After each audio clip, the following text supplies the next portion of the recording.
여러분 안녕하세요. 찾아가는 새벽기도 시카고 한인제일 연합감리교회 조선영 목사입니다.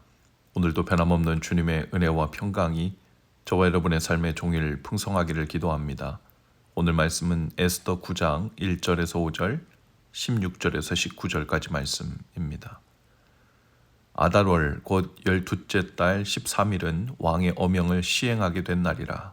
유대인의 대적들이 그들을 제거하기를 바랐더니 유다인이 도리어 자기들을 미워하는 자들을 제거하게 된 그날에 유다인들이 아쇠로 왕의 각 지방 각 읍에 모여 자기들을 해하고자 한 자를 죽이니 모든 민족이 그들을 두려워하여 능히 막을 자가 없고 각 지방 모든 지방관과 대신들과 총독들과 왕의 사물을 보는 자들이 모르드게를 두려워함으로 다 유다인을 도우니 모르드게가 왕궁에서 존귀하여 점점 창대함에 이 사람 모르드게의 명성이 각 지방에 퍼지더라. 유다인이 칼로 그 모든 대적들을 쳐서 도륙하고 진멸하고 자기를 미워하는 자에게 마음대로 행하고 왕의 각 지방에 있는 다른 유다인들이 모여 스스로 생명을 보호하여 대적들에게서 벗어나며 자기들을 미워하는 자 7만 5천 명을 도륙하되 그들의 재산에는 손을 대지 아니하였더라.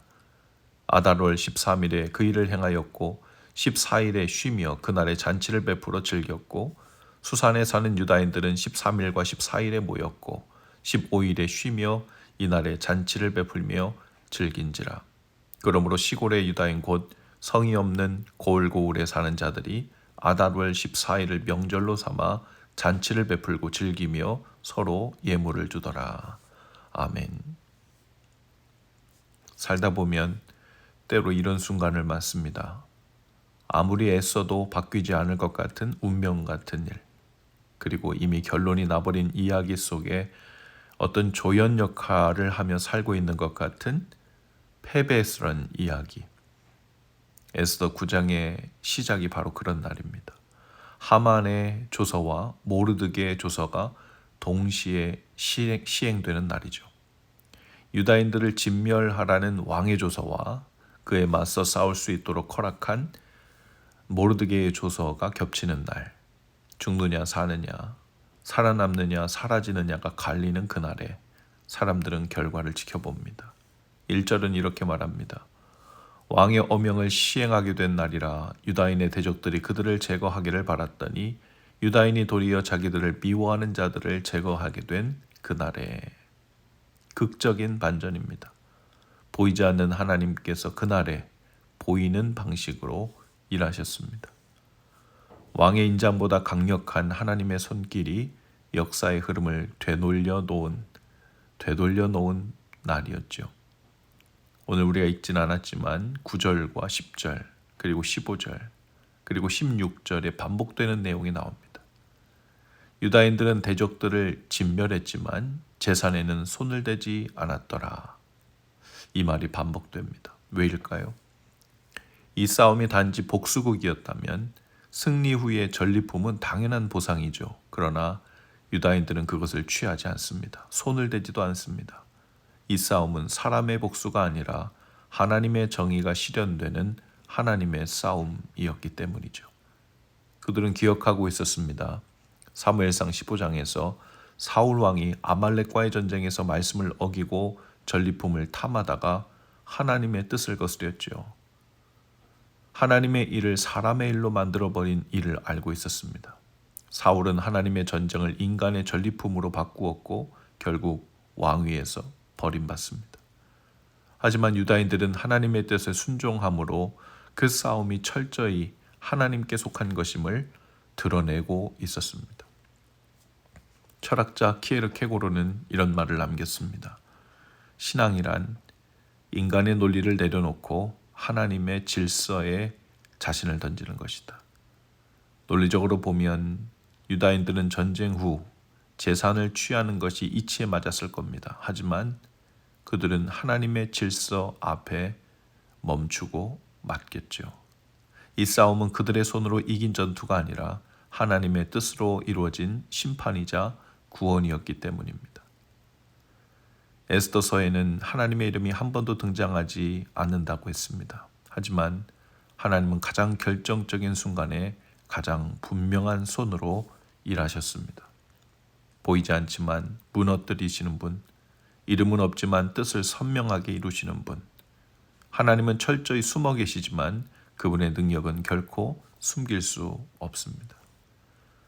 마지막 16절에서 19절은 정말 놀라운 결말로 이어집니다. 수산성과 제국 곳곳에서 유다인들이 대적과 싸워 이기고 이날은 더 이상 공포의 날이 아니라 안식과 기쁨의 날이 되었습니다.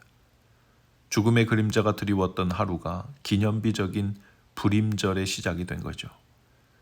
절망과 공포로 얼룩진 하루가 기쁨과 구원의 절기로 바뀌는 일, 그것이 하나님의 싸움의 결과입니다. 우리는 모두 죄로 인해 마땅히 죽어야 하는 운명적인 사망의 조서를 받고 사는 사람들과 같습니다.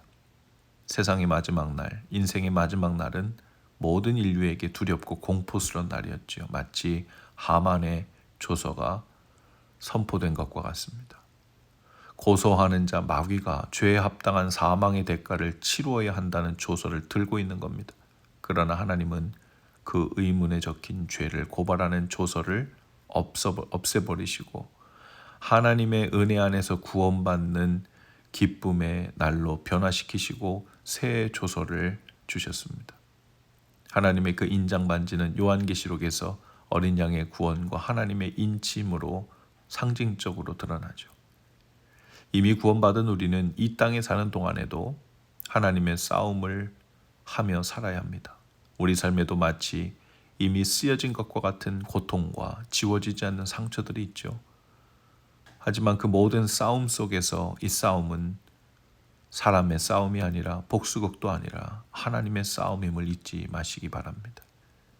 이 일은 하나님과 상관이 없는 사람의 일일 뿐이라고 속이고 회유하는 마귀의 소리에 귀를 막으시기 바랍니다. 복수의 손이 아니라 순종의 손으로, 욕망의 전리품이 아니라 나 하고 싶은 대로 하는 혈기의 전리품을 취하려 하지 않고 하나님의 영광을 위해 우리는 매일 그 싸움에 서야 합니다.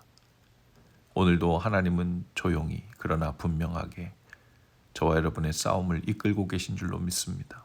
그 싸움에 우리도 부르심을 받았음을 믿으면서 그 순종의 길로 나아가시는 저와 여러분 다 되실 수 있기를 주님의 이름으로 축복합니다.